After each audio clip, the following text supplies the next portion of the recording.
देखिए जरा सदी का सबसे खतरनाक तूफान मोथा की मार और मेलिसा भी आ गया है। मेलिसा तूफान की तस्वीरें आप देख रहे हैं। तूफान के बाद आलम देखिए।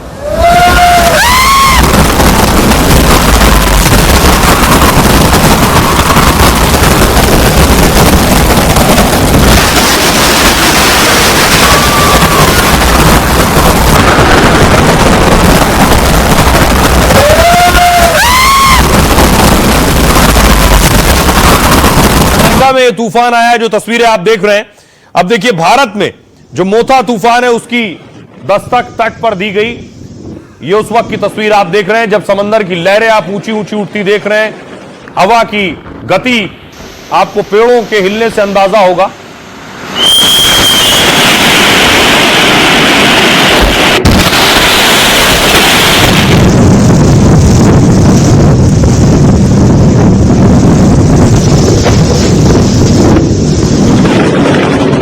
मोथा तूफान जो दक्षिण भारत के तटीय इलाकों में आया, उसके बाद देखिए जरा पेड़ों की हालत।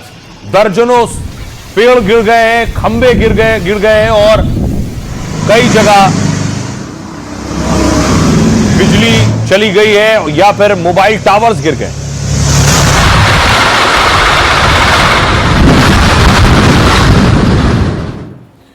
न सिर्फ ये बल्कि किसानों ने जो फसल बोई थी, जो फसल खड़ी हो गई थी, उस फसल को भारी नुकसान पहुंचा है। चारों तरफ पानी है और फसल पूरी तरह से तबाह और बर्बाद हो गई है।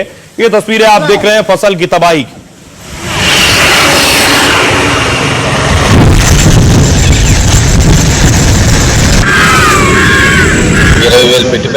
देखिए जरा इलाकों में कैसे पानी भरा हुआ है। उसके बाद बुलडोजर लेकर जाना पड़ा है।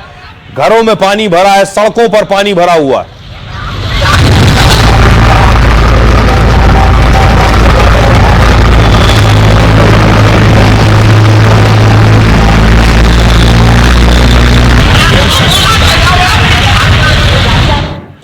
लगातार बारिश के बाद तूफान के दौर में ये आप देख रहे हैं रेलवे ट्रैक है, ये स्टेशन है, लेकिन पूरी तरह से ट्रैक पानी में डूब गया।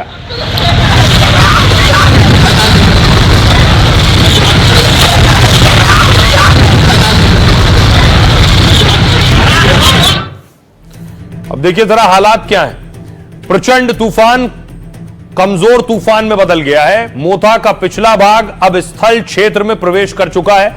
दक्षिण मध्य रेलवे की 200 से ज्यादा ट्रेनें प्रभावित हुई हैं। 135 ट्रेनों को कैंसिल कर दिया गया। 31 के रूट बदले गए। कई जिलों में बारिश हुई है, तापमान में गिरावट दर्ज की गई है। 30 और 31 अक्टूबर को भारी बारिश की चेतावनी है। यूपी में 30 से 40 किलोमीटर प्रति घंटे की रफ्तार से हवाएं चल सकती हैं। मध्य प्रदेश में तेज हवाएं चल रही हैं। कई जगहों पर बारिश हो सकती है। एमपी में सतना, रीवा, शहडोल और अनूपपुर में 4 से 8 इंच बारिश हो सकती है। 30 और 31 अक्टूबर के लिए बारिश का अलर्ट जारी किया गया है। छत्तीसगढ़ अगले 24 घंटे में भारी से अति भारी बारिश की संभावना है। मध्य और दक्षिण छत्तीसगढ़ में तेज हवाएं चल सकती हैं। 30 अक्टूबर को बिलासपुर, सरगुजा में भारी बारिश की संभावना है। झारखंड, रांची समेत कई जिलों में बारिश हुई। 30 और 31 अक्टूबर को भी बारिश हो सकती है। हवा की रफ्तार 50 किलोमीटर प्रति घंटा हो सकती है। उड़ीसा में तूफान आज सुबह गंजम पहुंचा है। गंजम के समुद्र में ऊंची ऊंची लहरें उठने लगी और हवा की रफ्तार 80 से 100 किलोमीटर प्रति घंटा पहुंच गई। चक्रवात गुजरने के बाद मौसम धीरे धीरे शांत हुआ। फिर 8 जिलों में भारी बारिश और आंधी का अलर्ट है।